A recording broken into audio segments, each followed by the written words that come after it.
જય શ્રી કૃષ્ણ દર્શક મિત્રો, મારી યુટ્યુબ ચેનલ અમૃતવાણીમાં આપ સૌનું હાર્દિક સ્વાગત છે। આજે આપણે આ વિડીયોમાં સાંભળીશું પુરુષોત્તમ ભગવાનનો માસ, પવિત્ર માસ જેને આપણે પુરુષોત્તમ માસ કહીએ છીએ। જે માસમાં આપણે દરરોજ પુરુષોત્તમ માસનો એક અધ્યાય અને એક વાર્તા સાંભળીશું। જો આપને મારો વિડીયો પસંદ આવે તો ચેનલને લાઇક, શેર અને સબસ્ક્રાઇબ કરો, જેથી નવા આવનારા વિડીયોના નોટિફિકેશન તમને મળતા રહે અને મારા વિડીયો આપ સુધી તુરંત પહોંચી શકે। બોલો શ્રી પુરુષોત્તમ ભગવાનની જય। બોલો શ્રી વિષ્ણુ ભગવાનની જય।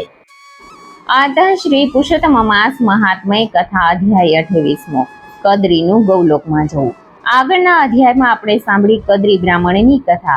હવે આપણે એક અધ્યાય અને પછી વાર્તા સાંભળીશું। કદ્રીનું ગૌલોકમાં જવું। ધર્મરાજાના ઇન્સાફ મુજબ એ કદ્રી બ્રાહ્મણને ફળ જળ કંઈ મળે નહીં એવા ઘોર જંગલમાં પ્રેત યોનિમાં નાખવામાં આવ્યો। એ જિંદગી લાંબો વખત ગાળી પછીથી ચોરીના પાપની સજા સહન કરવા એ વાંદરો થઈને જન્મ્યો। મનોહર જંબુદ્વીપમાં કલિંજર નામનો પહાડ છે। તેની શીતળ ને સુગંધિત ઘટામાં દેવરાજ ઇન્દ્રનો ઉત્તમ કુંડ છે।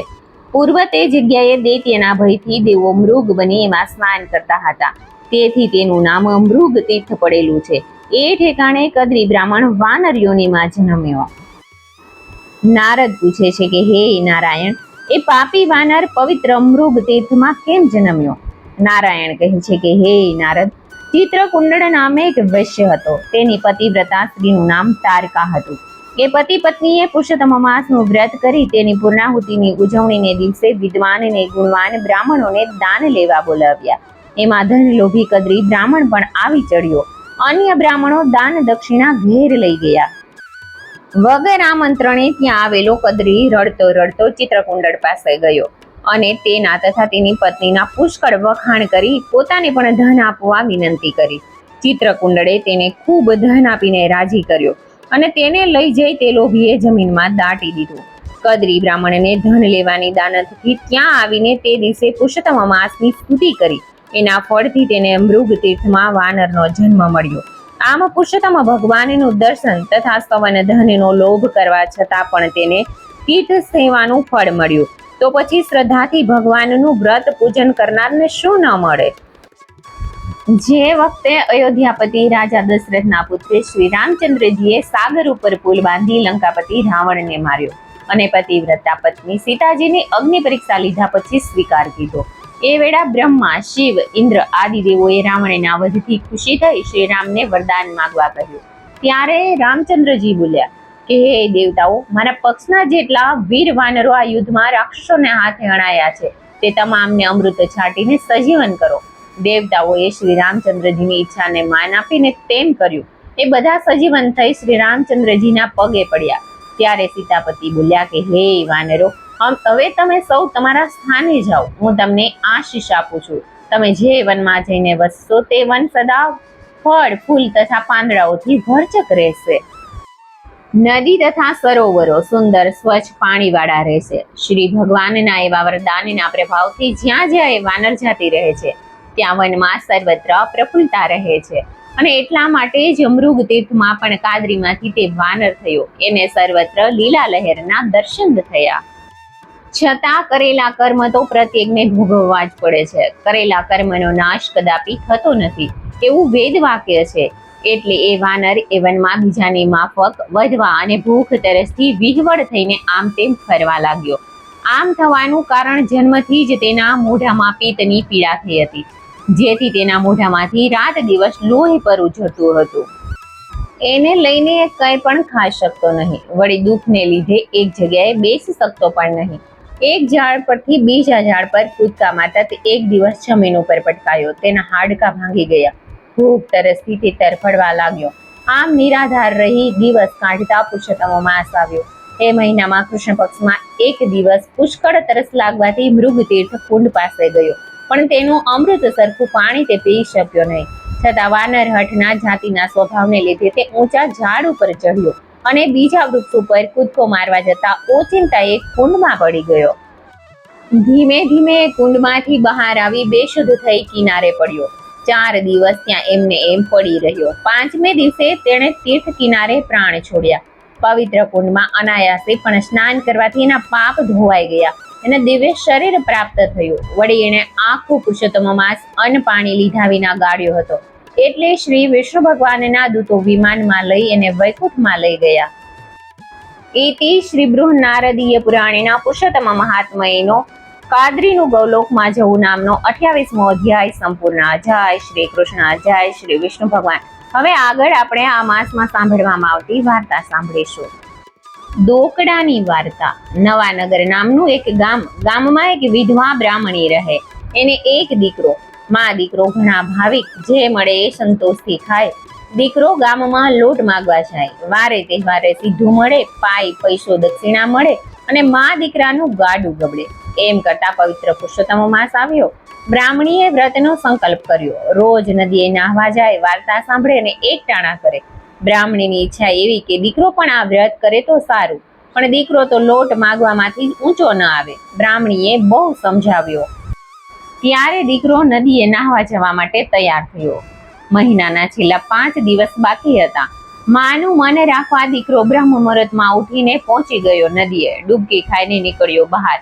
ભીના કપડે ઘેર આવવા નીકળ્યો. ટાઢ ઘણી હતી એટલે દાંત કકડે. દીકરો તો પુરુષોત્તમ પ્રભુનું નામ લેતો જાય. રસ્તામાં જીર્ણ શીર્ણ શિવાલય આવ્યું. દીકરાએ વિચાર કર્યો કે માં કચકચ કરશે, માટે લાવને શંકર ભગવાનને જળ ચડાવતો જાવ. છોકરો તો ગયો શિવાલયમાં. જઈને જ્યાં જોયું તો શિવ પાર્વતી સુખઠાબાજી રમે છે. રમતનો રંગ જામ્યો છે. ત્યાં જ શિવ બોલી ઉઠ્યા કે હું જીત્યો. પાર્વતી કહે કે હું જીતી. બંને રકઝક કરવા લાગ્યા. ત્યાં જ શિવની નજર છોકરા ઉપર પડી. શિવે છોકરાને બોલાવીને પૂછ્યું કે બટુક, સાચું બોલ, જીત્યું કોણ? બટુક ઘણો ચાલાક હતો. એણે વિચાર કર્યો કે સ્ત્રી માત્રને પ્રશંસા ગમે છે, માટે માતાજી જીત્યા એમ કહું તો મને ઇનામ મળે અને મારું દારિદ્ર્ય દૂર થાય. બટુક તો બોલ્યો, માતાજી જીત્યા અને તમે હાર્યા. પાર્વતીજીએ ખુશ થઈને બટુકને 2 મહામૂલા રત્ન આપ્યા. બટુક તો રાજીના રેડ થઈ ગયો. રત્ન લઈને દોડ્યો ઘર તરફ. રસ્તામાં નદી આવી. લોટો ભરવા વાંકો વળ્યો ત્યાં તો બંને રત્ન પાણીમાં પડી ગયા. બટુકે બહુ શોધ્યા પણ રત્ન ન મળ્યા. એટલે ભાગ્યને ભાંડતો ઘેર ગયો. ઘેર જઈને માને બધી વાત કરી. ત્યારે માં બોલી કે દીકરા, અકર્મીનો દળિયો કાણો ભાગ્યમાં હોય તો જ ભોગવાય, માટે તું અફસોસ ન કર. બીજા દિવસે પણ એવું જ બન્યું. બીજા દિવસે પણ બટુક બોલ્યો કે માતાજી જીત્યા. પાર્વતીજીએ ખુશ થઈને કાનની ઝાલ બટુકને આપી. આજે ગઈકાલ જેવી ભૂલ ન થાય અને હાથમાં આવેલું ધન ચાલ્યું ન જાય, એટલા માટે બટુકે ઝાલ ધોતિયાના છેડે બાંધી દીધે અને ઘેર આવ્યો. ઝાલ જોઈને માના આનંદનો પાર ન રહ્યો. આવા અલૌકિક આભૂષણના તો કેટલા પૈસા મળે, આખી જિંદગી બેઠા બેઠા ખવાય.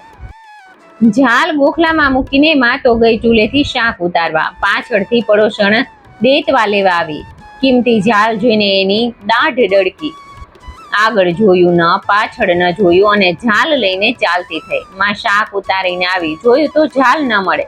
માં તો બે બાકડી થઈ ગઈ અને બેઠી લમણે હાથ દઈને રોવા. ત્રીજા દિવસે પણ બટુક બોલ્યો કે માતાજી જીત્યા. એટલે પાર્વતીજીએ ગળામાંથી લાલ માણેકનો હાર ઉતારીને આપી દીધો. બટુકે ઘેર જઈને હાર માને આપ્યો. માં અરખાથી હાર જોવા લાગી. ત્યાં તો સમડી ઉડતી આવી. લાલ માણેક જોઈને એને તરાપ મારી. એને એમ કે કંઈ ખાવાનું હશે. સમડી તો હાર લઈને ઉડી ગઈ. માં દીકરો લમણે હાથ દઈને રોવા લાગ્યા. ચોથા દિવસે બટુકે નક્કી કર્યું કે આજે તો ખોટું નથી બોલવું, થવું હોય એ થાય. આજે તો પિતાજી જીત્યા એમ બોલવું. નક્કી કર્યા પ્રમાણે બટુક પિતાજી જીત્યા એમ બોલ્યો. એટલે શિવજીએ જટા ખંખેરી. એમાંથી એક દોકડો ખર્યો. એ દોકડો બટુકને આપતા કહ્યું, આનાથી તારું દારિદ્ર્ય ટળશે. રસ્તામાં જે કોઈ પેલું સામું મળે એની પાસેથી આ દોકડાની વસ્તુ ખરીદી લેજે, તારું ભાગ્ય પલટાઈ જશે. આ વાત સાંભળીને પાર્વતીજી ખડખડાટ હસ્યા. બટુક પણ ભૂઠો પડીને વિચાર કરવા લાગ્યો કે માણેક, ઝાલ અને રત્નો મારું ભાગ્ય ન પલટી શક્યા તો આ દોકડો શું પલટવાનો હતો. છતાં શિવજીને ખોટું ન લાગે એટલા ખાતર દોકડો લઈને બટુક ઘર તરફ પાછો ફર્યો. રસ્તામાં માછલા વેચતો માછીમાર મળ્યો. બટુકને સૂગ તો ઘણી ચડે, પણ શિવજીની આજ્ઞા માન્યા વગર છૂટકો ન હતો. બટુક તો દોકડો લઈને એક માછલી ખરીદી અને ઘેર આવ્યો. બ્રાહ્મણી તો કાગના ડોળે દીકરાની વાટ જોવે છે. આજે જરા ગલફત ન થઈ જાય એ માટે બટુક સતર્ક છે. બટુકે આવીને માછલી માના હાથમાં મૂકી. માછલી જોતા જ માને એવો રોષ ચડ્યો કે માછલીનો ઘા કરીને દીકરાને ધમકાવવા લાગી. પછી કાન પકડીને એને નાહવા બેસાડ્યો. બટુક નાહીને વસ્ત્ર બદલતો હતો. ત્યાં જ એક સમડી ઉડતી ઉડતી આવી. એની ચાંચમાં લાલ માણેકનો હાર હતો. સમડી માછલી લેવા નીચે ઉતરી ત્યાં જ બ્રાહ્મણીની નજર એના ઉપર પડી. એની ચાંચમાં હાર જોઈને એણે બૂમ પાડી, ઝાલ ઝાલ સમડી. બ્રાહ્મણીની આ રાડ પાડોશણે સાંભળી. એનું નામ સમુડી હતું. ઝાલ ઝાલ એવી બૂમો સાંભળીને ડરી ગઈ. નક્કી બ્રાહ્મણીએ પોતે ઝાલની ચોરી કરી છે, પકડી પાડ્યું છે. હવે થશે ફજેતો. ગભરાયેલી સમુડીએ પટારામાંથી ઝાલ કાઢીને બ્રાહ્મણીના ઉંબરામાં નાખી દીધી.